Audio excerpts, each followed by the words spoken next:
What is up, guys, and welcome to a very special episode of the Skid Reviews, your place for the latest news, reviews and reactions from comic books, movies, television, games and music.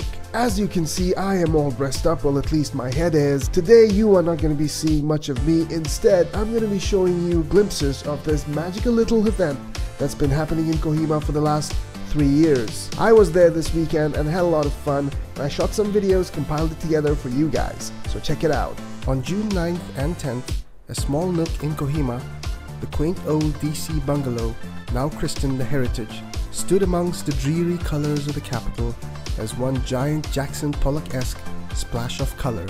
Amidst a sea of glaringly bright apparel and oversized swords, thousands of people had gathered for one purpose: to celebrate a shared passion for the fantastic. It was bizarre, odd, alien, and at the same time exceedingly intriguing. This was the 4th edition of the annual NAJ Summer Costume Festival organized by the Nagaland Anime Junkies. Starting off in 2011 as a fandom community providing a platform for people into manga and anime, the NAJ has grown from strength to strength. And this could be seen in this year's event. The NAJ Cosfest 2016 had the tagline, "The Fellowship of the Fandoms."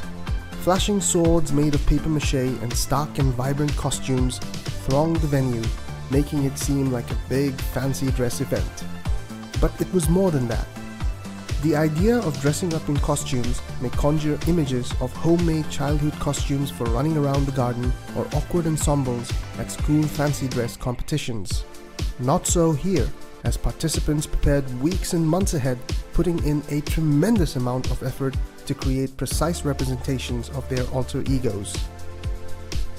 This is something of a release for many people, and to critics who may say that this is just a fad and means nothing, people in these fandoms retort that this is a part of what they love, and hence a part of their individual identities.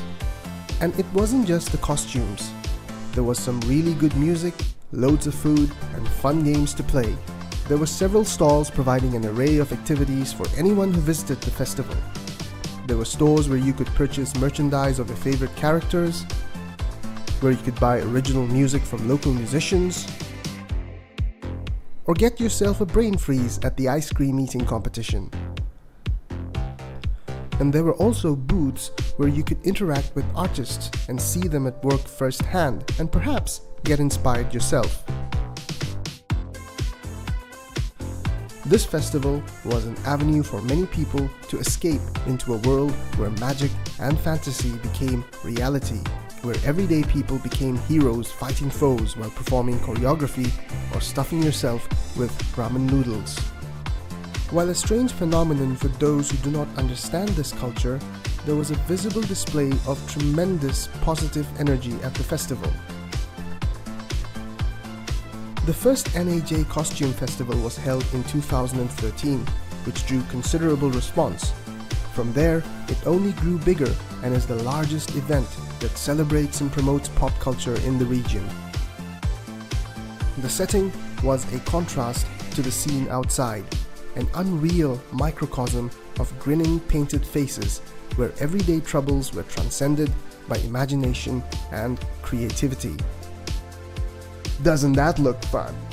Now, time for me to say something serious, despite having this thing on my head. In a society that is as divided and fragmented as ours, an event like this, where we can come together despite differences and frustrations and have conversations on art, literature, music, creativity, and the imagination, is always positive and needs our support. So kudos to the NAJ for putting smiles on people's faces and bringing people together for a good time. Go to their Facebook page, the link is in their description, and support those awesome guys at the NAJ.